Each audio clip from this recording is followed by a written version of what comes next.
दोस्तों अब्दुल खालिक आपकी खिदमत में हाज़िर है। दोस्तों सिंध से हम आपके लिए तालीमी ख़बरें लेकर आते हैं। दोस्तों ये कंदकोट का स्केड्यूल है जिस पे पीएसटी जो हैं हमारे दोस्त और जो जेईएसटी हैं आल जो तालुकाज़ हैं उनको जो है वो कंदकोट के जितने भी कैंडिडेट हैं उनको बुलाया गया है।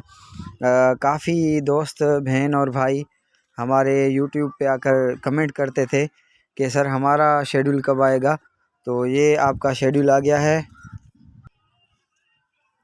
उन खां अलावा ही बदीन आहे डिस्ट्रिक्ट, इन जे लाइ बि असांखे कैंडिडेट काफ़ी पुछंदा हुया त उन जो बि शेड्यूल अची वियो आहे। अॻु में बदीन जे जेके असांजा जेईएसटीज़ भाउ भेण आहिनि उन्हनि जो शेड्यूल आयो हो। हाणे पीएसटीज़ असांजा जेके दोस्त आहिनि उन्हनि खे घुरायो वियो आहे। उन्हनि जा ओरिजिनल डॉक्यूमेंट्स चेक कया वेंदा, उन्हनि जा सेनासी जो माना एड्रेस चेक कयो वेंदो ऐं कोई बि जेकॾहिं डॉक्यूमेंट्स क्लोजिंग डेट खां बाद हूंदो त उहे दोस्त रिजेक्ट थींदा। ऐं जेके बि मां नोटिफिकेशन पढ़िया आहिनि उन में ऑल पासिंग कैंडिडेट्स खे घुरायो वियो आहे। गवर्नमेंट इन उन जे लाइ आहे त जेके बि पासिंग कैंडिडेट आहिनि सभिनी खे ऑर्डर जेको आहे माना ॾिना वञनि। गवर्नमेंट जी इहा पॉलिसी पियो नज़र अचे। सवाइ सखर, कराची, हैदराबाद जेके रूरल माना इलाइक़ा आहिनि उन्हनि में त सभई सिलेक्ट थींदा। जीअं असांजी यूसी आहे उन में 23 जायूं आहिनि त माण्हू 5 पास आहिनि। बाक़ी शहरनि जे लाइ नथो चई सघिजे त उते सभिनी खे एडजस्ट कंदा, उते कॉम्पिटिशन वधीक आहे, वैकेंसियूं घटि आहिनि छाकाणि त अक्सर माण्हू ॻोठनि जा कोशिशि कंदा आहिनि त असांजी सखर में पोस्टिंग थिए, असांजी हैदराबाद में पोस्टिंग थिए, असांजी कराची में पोस्टिंग थिए। त उते ॿहिराड़ी जा माण्हू बि पंहिंजी पोस्टिंग करे कराची, सखर, हैदराबाद ईंदा आहिनि त उते वैकेंसियूं घटि अनाउंस थींदियूं आहिनि। ॿहिराड़ी में जायूं घटि हूंदियूं आहिनि छाकाणि त ॿहिराड़ी जा माण्हू बि सिलेक्शन खां पोइ जॾहिं कंफर्म थींदा आहिनि त पाण खे जेको आहे कोशिशि कंदा आहिनि त कंहिं ॿिए उनखे माना वञनि डिस्ट्रिक्ट में। त इन्हनि में वैकेंसीज़ घटि हूंदियूं आहिनि। कराची, हैदराबाद, सखर सिटी में त सभई एडजस्ट कोन थी सघंदा। जेके वैकेंसीज़ हूंदियूं सिर्फ़ु उहे ई सिलेक्ट थींदा। बाक़ी ॿियनि में तक़रीबन सखर IBA जे टेस्ट जे उन मुश्किल हुजण जे करे तक़रीबन 40% या 30% माण्हू बि सिलेक्ट कोन थींदा। अधु खां वधीक वैकेंसियूं जेको आहे बची पवंदियूं। ऐं हीअ मां अॻु में बि तव्हांखे ॿुधायो आहे त जेके इंटर्नशिप आयल आहे इन जे लाइ काफ़ी दोस्त जेको आहे पुछा करनि था पिया। उहो ईअं महसूसु था कराइनि ॼण DO ऑफिस वारा उन्हनि खां घरूं डॉक्यूमेंट्स खणी वेंदा। त अहिड़ो कुझु न आहे। तव्हांखे जेको आहे नोटिफिकेशन कोन मिलंदो, सोशल मीडिया ते कोन ईंदो।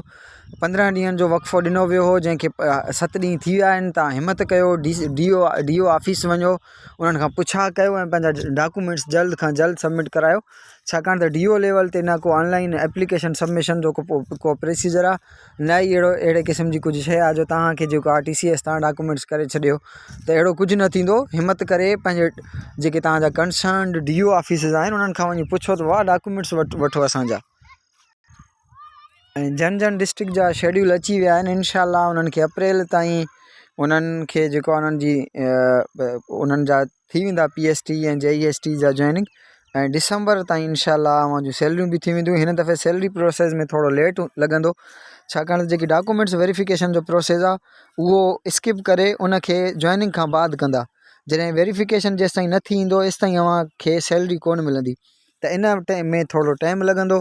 जेके असांजी वेरिफिकेशन पहिरीं थी हुई उन्हनि खे बि 6 खां 8 महीना लॻा हुया सैलरी वठण में जॉइनिंग खां पोइ। त अव्हांखे ईअं सम्झो अञा 10 महीना लॻंदा छाकाणि त तव्हांजी डॉक्यूमेंट्स वेरिफिकेशन बि थींदी इन विच में। ये मलीर डिस्ट्रिक्ट है, इसका भी कल जो है शेड्यूल आ गया है। जो भी कैंडिडेट हैं उनको जो PST कैंडिडेट हैं उनको जो है वो इस शेड्यूल पर जाना चाहिए। और उम्मीद ये है कि सखर, कराची, हैदराबाद ये जो हैं डिस्ट्रिक्ट इनमें अच्छा काम हो रहा है। कराची या सखर में से कोई डिस्ट्रिक्ट इंशाल्लाह JESTs का ऑफ़र जो है वो पहले देगा इंशाल्लाह। और कुछ लोग जो है वो परेशान हैं, इसको लीगल नोटिस भेजा है किसी हमारे अपने एडवोकेट ने। तो इस तरह से जो लीगल नोटिस हैं वो कोर्ट नहीं भेजता, जो मतलब एडवोकेट होता है वो इसका मतलब वो भेजते हैं कि भाई आप कुछ गलत कर रहे हैं तो मैं आपके लिए कोर्ट जा रहा हूँ। तो वो एक नोटिस देते हैं केस करने से पहले कि आप जो है वो ये चीज़ रोक लें। तो इस तरह से जो ऑफिशियल्स हैं उनको दिन में 50 से लेकर 100 जो है वो इस तरह के लीगल जो है वो आते हैं नोटिसेज।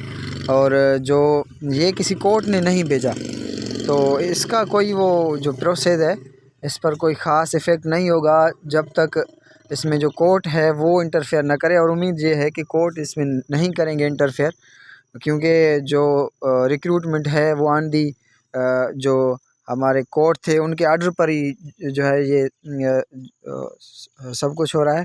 तो इस लीगल जो है नोटिस, इसका इस प्रोसेस पे कोई असर नहीं होगा इंशाल्लाह।